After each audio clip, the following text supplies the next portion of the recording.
क्या करना चाहिए वो नहीं कह रहा हूं मैं। अपनी जिंदगी में हमने आयुर्वेद को अपना जीवन लक्ष्य माना है, तो हमें क्या करना चाहिए?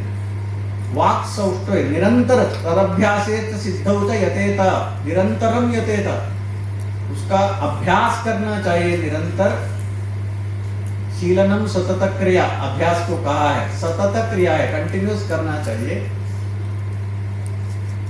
सिद्धि प्राप्त करने के लिए, वही मैंने शुरू में कहा था, सिद्धि प्राप्त करना है हमें, उसका परिपूर्ण ज्ञान प्राप्त करना है, उसके लिए वाक् सौष्ठव चाहिए।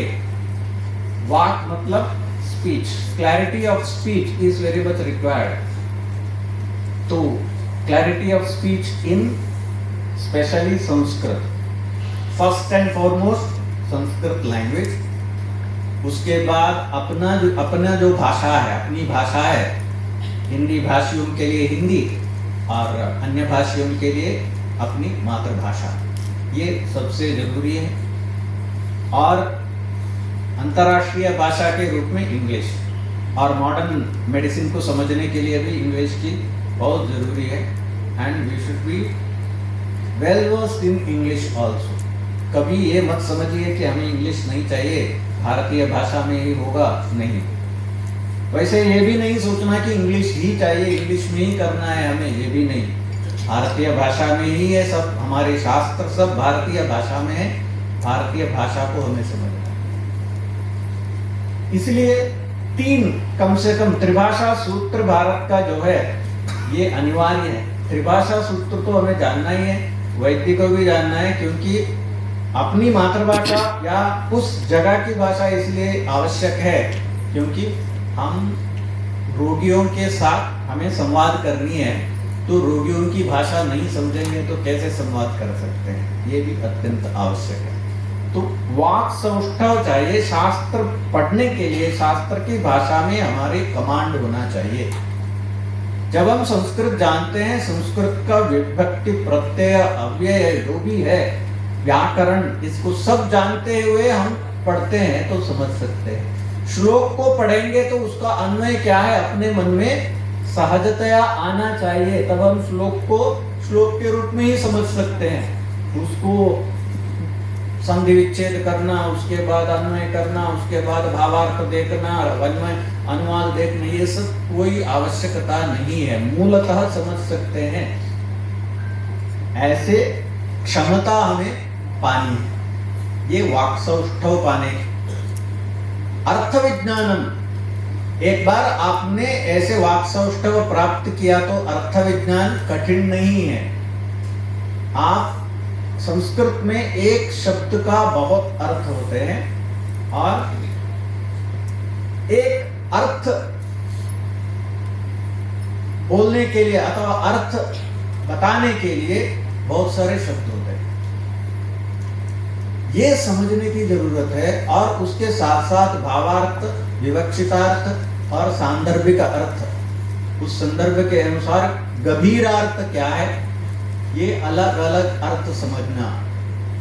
अर्थशः अर्थावयवशः हमारे ग्रंथ में कहा है, हमें समझना है। ये समझेंगे तब हम शास्त्र को, थियरी को अच्छी तरह से समझ सकते हैं। जब थियरी को अच्छी तरह से समझते हैं, मूलतः समझेंगे, तभी हमें कॉन्फिडेंस आएगा। अनुवाद पढ़ के कॉन्फिडेंस नहीं आएगा। क्यों? अनुवाद जो अनुवादक ने समझा है उसके अनुसार लिखा है, उन्होंने पूर्णतः समझ के नहीं लिखा है। जब हम मूलतः समझेंगे तभी हम उसको पूर्णतः हमें ज्ञान मिलेगा।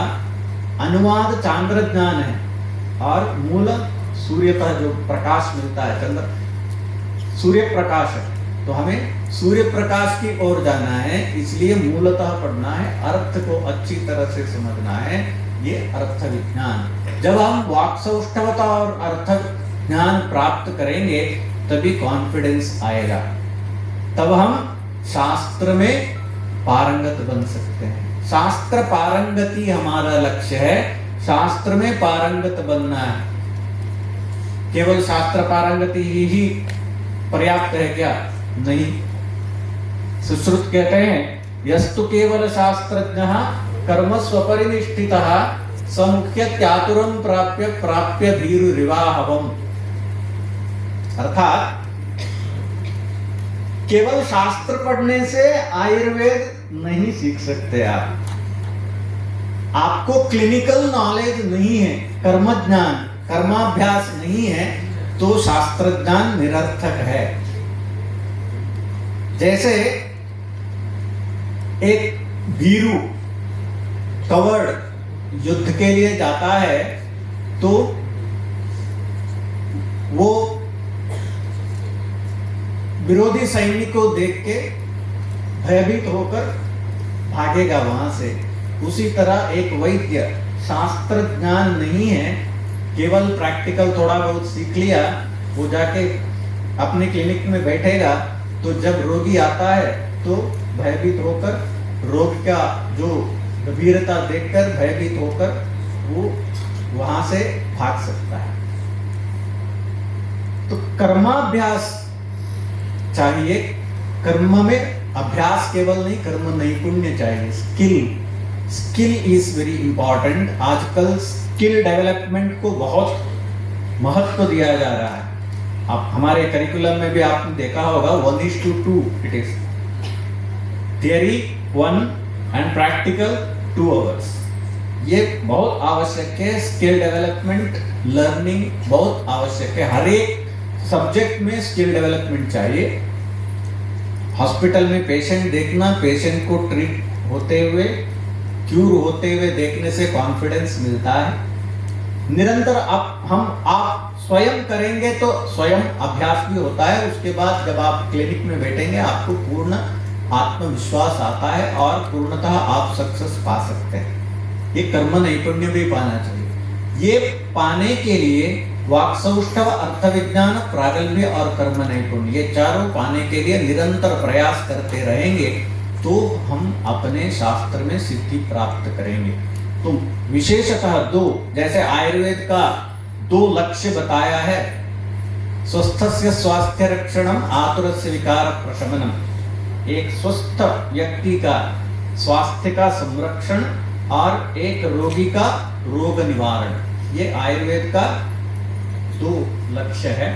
उसी तरह विद्यार्थी, जो आयुर्वेद विद्यार्थी है, उनका लक्ष्य है शास्त्र पारंगति और कर्म नैपुण्य को प्राप्त करना। शास्त्र में पारंगत होना, अपने शास्त्र में, आयुर्वेद शास्त्र में परिपूर्णता का प्राप्ति करना और अपने जो कर्म है, क्लिनिकल प्रैक्टिस है, उसमें निपुण बनना।